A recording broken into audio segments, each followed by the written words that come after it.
إن الحمد لله نحمده ونستعينه ونستغفره ونعوذ بالله من شرور أنفسنا ومن سيئات أعمالنا من يهده الله فلا مضل له ومن يضلل فلا هادي له وأشهد أن لا إله إلا الله وأشهد أن محمدا عبده ورسوله يا أيها الذين آمنوا اتقوا الله حق تقاته ولا تموتن إلا وأنتم مسلمون يا أيها الناس اتقوا ربكم الذي خلقكم من نفس واحدة وخلق منها زوجها وبث منهما رجالا كثيرا ونساء واتقوا الله الذي تساءلون به والأرحام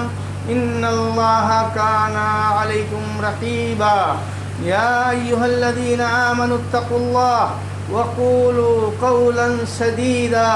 يصلح لكم أعمالكم ويغفر لكم ذنوبكم ومن يطع الله ورسوله فقد فاز فوزا عظيما أما بعد فإن خير الحديث كتاب الله وخير الهدي هدي محمد صلى الله عليه وسلم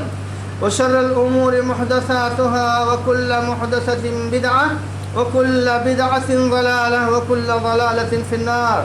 أعوذ بالله السميع العليم من الشيطان الرجيم بسم الله الرحمن الرحيم وخلق كل شيء فقدره تقديرا برادران اسلام و معزز حاضرین جمعہ،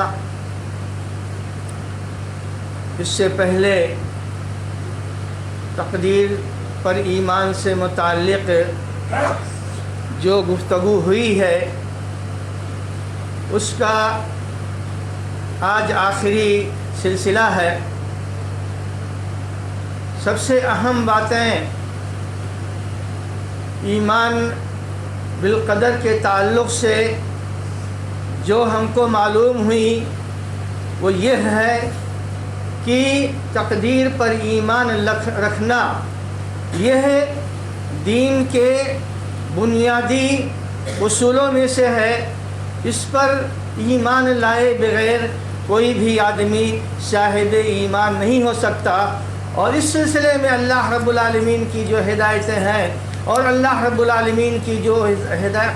وضاحتیں قرآن کریم میں کی گئی ہیں اس سے متعلق گفتگو تقریباً مکمل ہوئی، اور یہ چیز بھی سامنے آئی کہ تقدیر پر ایمان کے تعلق سے 4 بنیادی باتیں ہیں۔ ایک بات تو یہ ہے کہ اللہ رب العالمین نے تقدیر جس کو کہا جاتا ہے، پلان جس کو کہا جاتا ہے، سب سے پہلے اس کو اللہ رب العالمین نے بنایا۔ دوسری بات یہ ہے کہ اس پلان کو اللہ رب العالمین نے چیزوں کے وجود سے 50,000 سال پہلے اللہ رب العالمین نے لکھنے کا حکم دیا۔ اب اس کے بعد پوری کائنات ابتدا سے لے کر انتہا تک جس کا علم صرف اللہ رب العالمین کے پاس ہے، کب کیا شروع ہوگی، کب کیا ختم ہوگی، کیسے کیسے چلے گا، اسی کے مطابق جب اللہ رب العالمین کی مشیت ہوتی ہے، جب اس کا ارادہ ہوتا ہے تو چیزوں کا وجود ہوتا ہے، چیزوں کا ظہور ہوتا ہے۔ اور اس بنیاد پر پھر چوتھی بات یہ ہے کہ اللہ رب العالمین تمام چیزوں کا خالق ہے، وہی اس کا بنانے والا ہے، چاہے وہ ہمارے نگاہ میں بری ہو یا ہماری نگاہ میں بھلی ہو۔ اور پھر بحیثیت بناوٹ، بحیثیت کون، اللہ رب العالمین ہر چیز کا بنانے والا ہے، لیکن بنانے کا مطلب یہ نہیں ہے کہ اللہ رب العالمین اس کو پسند بھی کرتا ہے، بلکہ اللہ رب العالمین نے ضرورت اور اس کی مصلحت جو تھی اس اعتبار سے تمام چیزوں کو بنایا، اور پھر کون سی چیز اللہ کو پسند ہے اور کون سی چیز اللہ رب العالمین کو پسند نہیں ہے، اس کو بتانے کے لیے اللہ رب العالمین نے انبیاء اور رسول کا سلسلہ جاری کیا۔ تقدیر سے متعلق پہلی صدی کے آخری میں جو انکار شروع ہوا تھا کچھ دنوں تک وہ قائم رہا۔ کچھ لوگوں نے تو مطلق اس کا انکار کر دیا کہ تقدیر کوئی چیز نہیں ہے، دنیا میں جو کچھ ہوتا ہے یہ خود بخود ہوتا ہے، اور یہ کہ جب کوئی چیز ہو جاتی ہے، سامنے آ جاتی ہے، تب اللہ رب العالمین کو اس کا علم ہوتا ہے، ورنہ اللہ رب العالمین کے پاس اس کا علم بھی نہیں ہوتا ہے۔ یہ بہت بڑی غلطی اور بہت ہی بڑی ناسمجھی ہے شریعت کے اصولوں کے اعتبار سے اور دلائل کے اعتبار سے۔ اس زمانے میں ایسے لوگوں کو قدریہ کہا جاتا تھا۔ اسی کے بالمقابل ایک جماعت اور تیار ہوئی جو یہ کہتی تھی کہ سب کچھ اللہ تعالیٰ نے لکھ دیا ہے، تو پھر ہم تو بالکل مجبور محض ہیں، جو اللہ رب العالمین جو نے تقدیر میں مقدر کر دیا ہے، لہذا اب ہم کو اس کے آگے کچھ کرنے کی ضرورت نہیں ہے۔ ایسے لوگوں کو مرجیہ کہا جاتا ہے۔ محض ایمان لے آئے تو اب کتنا بھی گناہ غلطی کرو کوئی فرق پڑنے والا نہیں ہے۔ تو یہ مرجیہ قدریہ ہوئے اور وہ مرجیہ منکرین قدر ہوئے۔ لیکن یہ تمام فرقے جس شکل میں بھی پائے جاتے تھے، سارے کے سارے فرقوں کا وجود ختم ہو چکا ہے۔ صرف ایک فرقہ باقی بچا ہے جو یہ کہتا ہے کہ خیر کا خالق تو اللہ رب العالمین ہے، لیکن شر جو چیزیں ہیں اس کا خالق اللہ رب العالمین نہیں ہے۔ گویا کہ ایسی شکل میں یہ دو معبود کے قائل ہیں، جیسے مجوسیوں کے ہاں جو دو معبود ہوتے تھے، جو ہے یزدان اور اہرمن، ایک خیر کا خالق ہوتا تھا اور ایک شر کا خالق ہوتا تھا۔ صرف یہی عقیدہ ہے جس کے ماننے والے کچھ لوگ موجود ہیں۔ انہی لوگوں کو اللہ کے نبی صلی اللہ علیہ وسلم نے اشارہ کر کے یہ فرمایا تھا کہ ہماری امت میں ایک قوم ہوگی جو اس امت کے مجوسی ہوں گے۔ اس امت کے مجوسی ہونے کا مطلب یہ ہے کہ تقدیر کے تعلق سے جیسے مجوسیوں کا عقیدہ تھا، اسی عقیدے کو یہ لوگ قبول کریں گے۔ آج جو ایک مختصر سی گفتگو ہے، وہ گفتگو اس سلسلے میں ہے کہ جو کچھ بھی اللہ رب العالمین نے تقدیر میں لکھ دیا ہے، تو یہ تقدیر جو ہے مختلف مراحل سے گزری ہے اور بالآخر اس کا کل 4 مرحلہ ہوتا ہے۔ پہلا مرحلہ وہ ہے جس میں ازل میں اللہ رب العالمین نے اس کا پلان بنایا، اور پھر اللہ رب العالمین نے لوح محفوظ میں اس کو تحریر کر دیا۔ اس پہلے مرحلے کے مطابق جیسے اللہ نے پلان بنایا، جیسے اللہ نے مقدر کیا، اسی طرح کی وہ چیزیں اللہ رب العالمین کی ہاں لکھی ہوئی ہیں، اور جو کچھ وجود ہوتا ہے ٹھیک اسی حساب سے ہوتا ہے جس حساب سے اللہ رب العالمین نے اس کو مقدر کیا ہے، یا جس طریقے سے اللہ رب العالمین نے پلان بنایا ہے۔ اور اسی اعتبار سے اللہ رب العالمین نے فرمایا کہ اِنَّا كُلَّ شَيْءٍ خَلَقْنَاهُ بِقَدَرٍ۔ اس کائنات میں جتنی بھی چیزیں پائی جاتی ہیں، سب کے سب کو ہم نے بنایا ہے اور ایک اندازے کے مطابق بنایا ہے، جس کا اندازہ جو ہے اللہ رب العالمین نے کب کیا ہے اس کا علم کسی کو نہیں دیا۔ وَخَلَقَ كُلَّ شَيْءٍ فَقَدَّرَهُ تَقْدِيرًا۔ یقیناً اللہ رب العالمین نے ہر چیز کو بنایا، کوئی چیز جو ہے خارج نہیں ہے اللہ کی بناوٹ سے۔ اب وہ چیز ہماری نگاہ میں اچھی ہو یا ہماری نگاہ میں بری ہو، پچھلے خطبے میں اچھی اور برے ہونے کی وضاحت بھی آپ کے سامنے آ گئی تھی کہ اچھا اور برا ہونا تو بندوں کے اعتبار سے ہوتا ہے، بنانے کے اعتبار سے اللہ نے بنایا، اس کے اعتبار سے کوئی چیز اچھی اور کوئی چیز بری نہیں ہے۔ تو بنانا ایک الگ چیز ہے اور پسند اور ناپسند ایک الگ چیز ہے۔ تو یہ تقدیر ہے جس کو تقدیر ازلی کہا جاتا ہے، یہ پہلا مرحلہ ہے۔ پھر جو دوسرا مرحلہ ہوتا ہے تو اس تقدیر کو تقدیر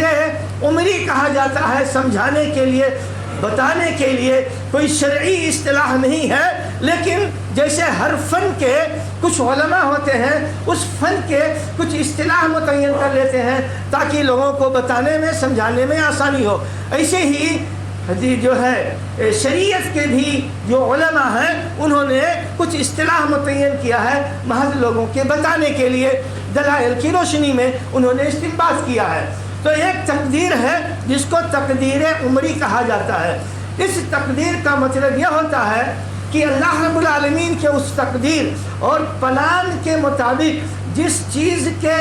موجود کرنے کا ٹائم ہو جاتا ہے تو اللہ رب العالمین پھر اس کو وجود میں لاتا ہے، اور پھر اس کائنات کی انتہا تک کیا ہونے والا ہے، کیسے رہے گی کیسے نہیں رہے گی، اس کو اللہ رب العالمین فرشتوں کو، جن کو اس کام کے لیے اللہ نے متعین کیا ہے، ان کو مطلع کرتا ہے، ان کو بتاتا ہے، ان کو لکھاتا ہے وہ چیز جو اس لوح محفوظ میں تقدیر ازلی میں پلان کے مطابق اللہ نے لکھ دیا تھا۔ چنانچہ ایک حدیث میں اللہ کے رسول صلی اللہ علیہ وسلم فرماتے ہیں کہ جب انسان کے پیدا کرنے کا پلان، جس کے بھی وجود میں لانے کا پلان اللہ رب العالمین بناتا ہے، تو سب سے پہلے یہ شکم مادر میں نطفے کی شکل میں 40 دن تک رہتا ہے، اور پھر اس کے بعد یہ ایک چمٹنے والی خون کی شکل اختیار کرتا ہے، اور 40 دن تک اس کی یہ کیفیت رہتی ہے، اور اس کے بعد پھر یہی چیز بدلتے بدلتے گوشت کے ایک لتھڑے کی مانند ہو جاتی ہے، اور پھر یہ 40 دن تک اسی طریقے سے رہتی ہے۔ تو جس حساب سے اللہ نے یہاں دنیا میں وجود سے پہلے جس حساب سے اور جن مراحل سے اللہ نے انسانوں کو گزارا ہے، تو یہ وہی مراحل ہے جس کا پلان اللہ نے بنایا تھا اور جس کو لوح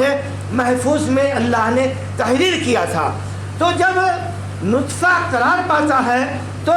دوسری روایت کے مطابق ایک فرشتے کو اللہ رب العالمین بھیجتا ہے اس کی نگرانی کے لیے، اور وہ فرشتہ نطفے کی کیفیت کے بارے میں ہر 40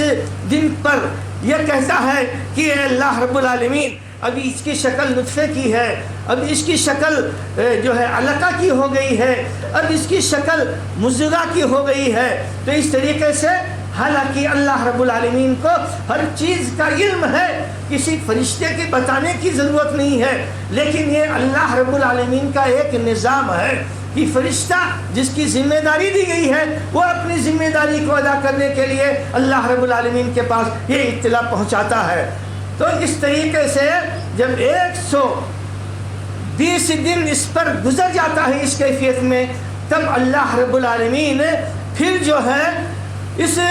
فرشتے کو حکم دیتا ہے، جو اس کے حکم سے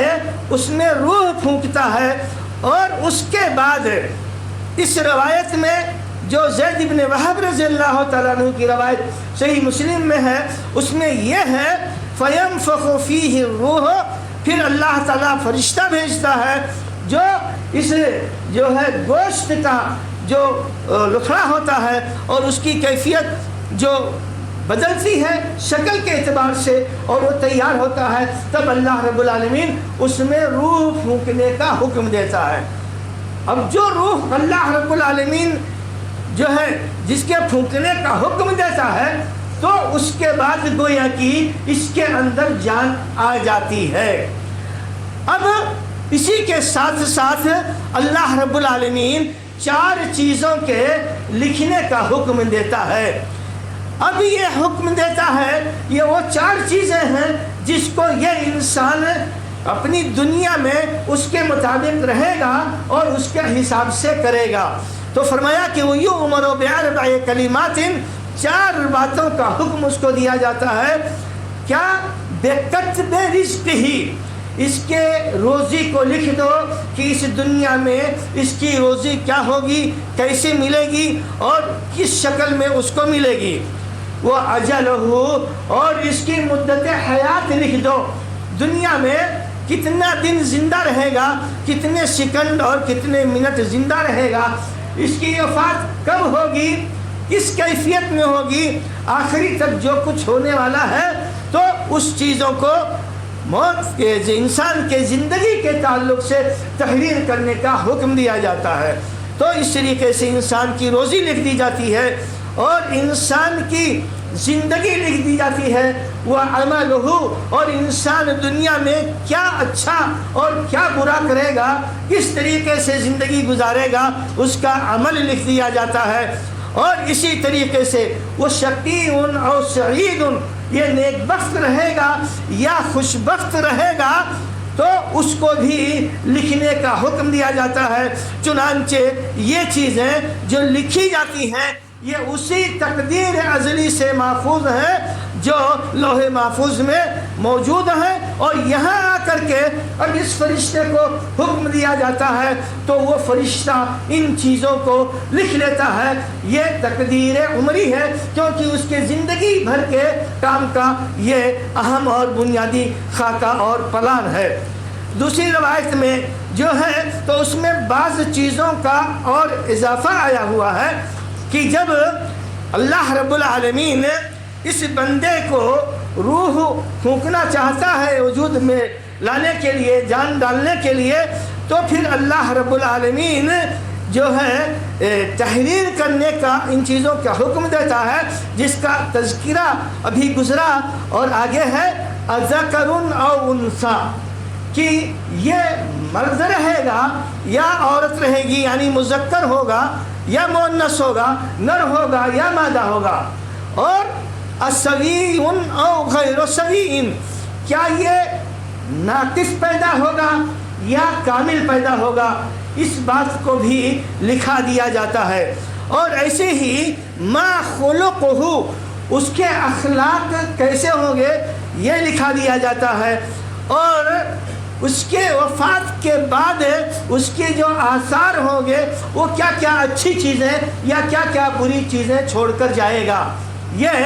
صحیح مسلم کی زید بن وہب کی روایتیں ہیں، اور حضرت انس بن مالک رضی اللہ تعالیٰ عنہ کی روایتیں ہیں۔ زید بن وہب رضی اللہ تعالیٰ عنہ نے عبداللہ بن مسعود رضی اللہ تعالیٰ عنہ سے روایت کیا ہے۔ تو یہ جتنی باتیں آپ کے سامنے ہیں یہ کل صحیح مسلم کی روایت ہیں۔ اس کے بعد ہے ثم تطوی الصحف، پھر وہ جس میں لکھا جاتا ہے وہ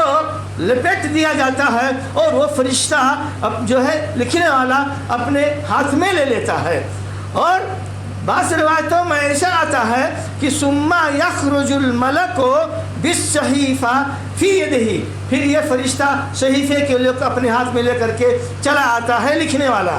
فلا یزید ما امر ولا ینقص، کہ اس میں جو جو باتیں جیسے لکھی ہیں اب کسی قسم کا اضافہ اور کسی قسم کی کمی نہیں ہوتی ہے، اسی اعتبار سے انسان کا وجود ہوتا ہے۔ اللہ رب العالمین نے قرآن کریم میں ارشاد فرمایا کہ وَنَفْسٍ وَمَا سَوَّاهَا فَأَلْهَمَهَا فُجُورَهَا وَتَقْوَاهَا، کہ رب کی قسم ہے وہی انسان کے دلوں میں متقی بننا ہے یا فاسق و فاجر بننا ہے وہی اس کے دلوں میں ڈالتا ہے۔ تو یقیناً یہ تمام چیزیں ہیں جو کچھ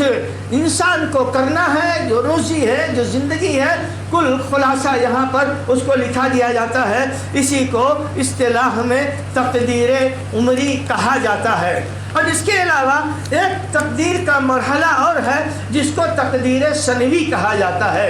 یعنی ہر سال انسان کو کیا کرنا ہے تو اس چیزوں میں جو سال بھر جو اس کو کرنا ہے تو ہر سال اس کو جو ہے یہ لکھایا جاتا ہے۔ اور یہ جو لکھنے کی چیز ہوتی ہے یہ جو کرامن کاتبین ہوتے ہیں وہ کرتے ہیں۔ جو صحیفہ لکھ کر کے فرشتہ لے کر کے چلا جاتا ہے اس صحیفے کو کرامن کاتبین کے پاس پہنچایا جاتا ہے، اور کرامن کاتبین جو ہیں وہ انسان کے زندگی میں اس تقدیر کے مطابق جو کچھ ہو رہا ہے اب اس کو وہ تحریر کرتے ہیں۔ تو اس تقدیر کو تقدیر سنوی کہا جاتا ہے، سالانہ پلان اور سالانہ خاکہ جس کا ذکر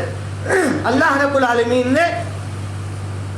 سورہ قدر میں کیا ہے، اور فرمایا ہے تنزل الملائکۃ والروح فیہا باذن ربہم من کل امر،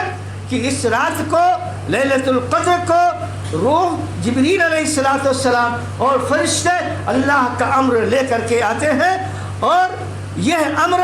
گویا کی متعلق فرشتوں کو پہنچایا جاتا ہے کہ فردن فردن ہر انسان کیا کرے گا، اور اسی کے مطابق وہ انسان کرتا ہے، اور اسی کے مطابق یہ تحریر میں چیزوں کے لائی جاتی ہیں۔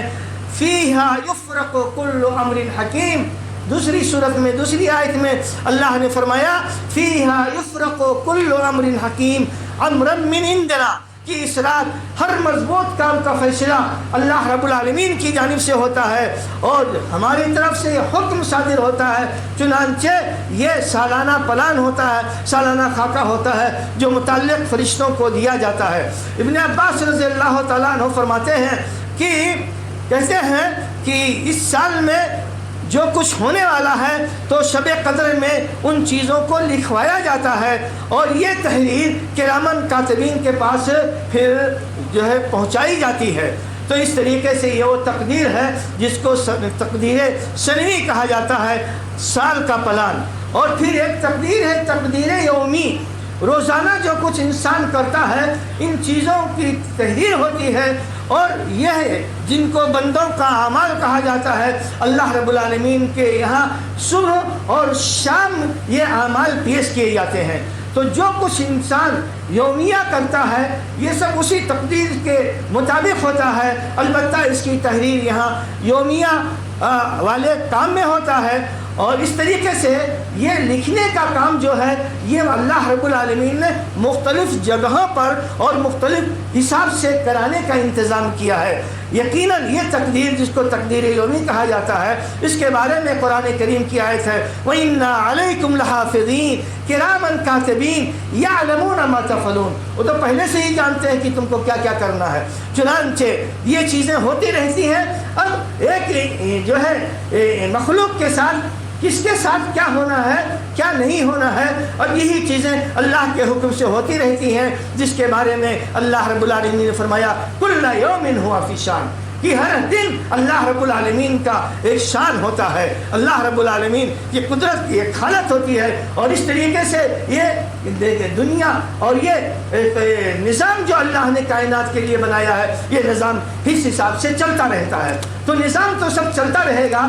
لیکن ہم کو اور آپ کو اس سے کیا سبق لینا ہے؟ یقیناً اس سے جو سبق ہم کو اور آپ کو ملتا ہے دراصل عقیدے کے ساتھ ساتھ وہی ہماری زندگی کا خلاصہ ہونا چاہیے. پہلا سبق تو ہم کو یہ ملا کہ اللہ کے نبی صلی اللہ علیہ وسلم کی یہ ہدایتیں ہیں اور اللہ رب العالمین کا یہ حکم ہے، لہذا ایک مومن ہونے کی حیثیت سے ہم کو اس پر عقیدہ اور اس پر بھروسہ رکھنا چاہیے. اور جب ایک انسان اللہ کے اوپر بھروسہ کر لیتا ہے تو پھر یہی سے یہ بات آتی ہے کہ جب اللہ پر تم نے بھروسہ کیا ہے تو اب اپنی اس پیشانی کو غیر اللہ کے سامنے نہیں جھکانا ہے، اپنے اس ہاتھ کو غیر اللہ کے سامنے اس لیے نہیں اٹھانا ہے کہ تم مجھ سے وہ چیز مانگو جو چیزیں اللہ رب العالمین دینے کی صلاحیت رکھتا ہے، کوئی دینے والا دینے کی صلاحیت نہیں رکھتا ہے. جب ایک انسان کا اس پر عقیدہ ہوتا ہے تو جب بھی وہ کوئی اچھا کام کرتا ہے تو اس کو اس بنیاد پر بڑی خوشی اور مسرت ہوتی ہے کہ دیکھو ہم نے ایک اچھا کام کیا. اور جب ایک انسان کوئی اچھا کام کر کے خوش ہوتا ہے تو اللہ کے رسول نے بتایا کہ یہی تو ایمان کی نشانی ہے اور یہی تو ایمان کی شیرینی اور مٹھاس ہے جس کو ایک مومن پاتا ہے. اچھا کام کرتا ہے، نماز پڑھ لیا طبیعت اس کی خوش ہو جاتی ہے، مدد کر دیا کسی کی اس کی طبیعت خوش ہو جاتی ہے. یہ خوشی جو ہے دراصل یہی اس ایمان کی علامت ہے اور یہی ایمان کی مٹھاس ہے. اور جب انسان کو یہ معلوم ہے کہ ہمارے ساتھ جو خیر ہو رہا ہے یہ اللہ رب العالمین نے ہمارے لیے مقدر کر دیا ہے، انسان اپنے رب کا شکر گزار بندہ ہو جاتا ہے، اپنے رب کا شکریہ ادا کرتا ہے. اور جب شر اور مصیبت کسی انسان کے اوپر آتی ہے تو وہ بھی اس وقت بھی وہ اللہ رب العالمین کی جانب رجوع کرتا ہے. وہ جانتا ہے کہ یہ مصیبت دینے والا اللہ رب العالمین ہے، لہذا مصیبت کو ختم کرنے والا بھی وہی ہے. وہ بندہ اپنے رب کو یاد کرتا ہے، توبہ استغفار کرتا ہے. تو یہ عقیدہ انسان کی رہنمائی کرتی ہے کہ جب تم نے غلطی کیا تو غلطی کی معافی اپنے رب سے مانگو. چنانچہ انسان اللہ رب العالمین کے سامنے رجوع کرتا ہے. جب انسان کے ساتھ بھلا ہوتا ہے تو اس بھلائی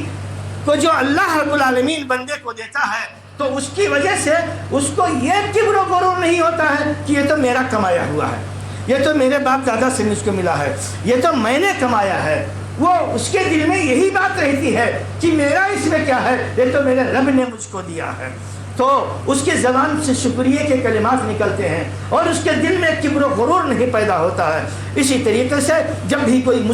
مصیبت، کوئی پریشانی آتی ہے تو انسان اس مصیبت اور اس پریشانی کو جھیلنے جاتا ہے، صبر کرتا ہے، برداشت کرتا ہے، کیونکہ وہ جانتا ہے کہ اللہ نے ہمارے لیے ہی مقدر کیا ہے، لہذا ہم کو یہ برداشت نہیں کرنا ہے۔ جو کچھ ہو رہا ہے اللہ کی مرضی اور مصلحت سے ہو رہا ہے، لہذا بندے کو اس کو صبر ہو جاتا ہے۔ کوئی بھی مصیبت آتی ہے تو انسان ہی کہتا ہے اللہ کی مرضی، اللہ کی مصلحت، تو اس پر انسان کو جو ہے بہت زیادہ صبر اس کے دل میں پیدا ہوتا ہے۔ تو اس طریقے سے بہت ساری باتیں اور بہت سارے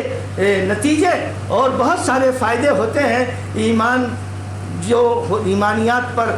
جو غیب کی باتیں ہوتی ہیں اور جو ہدایتیں ہوتی ہیں اس پر ایمان لانے سے۔ اللہ رب العالمین سے دعا ہے کہ اللہ تبارک و تعالی ہم تمام مسلمانوں کو صحیح سمجھ عطا فرمائے۔ اللہ رب العالمین جو نظام اور جو قانون تو نے ہم کو اپنے نبی جناب محمد رسول اللہ صلی اللہ علیہ وسلم کے ذریعے پہنچایا ہے، رب العالمین اس قانون کو سمجھنے کی توفیق عطا فرما۔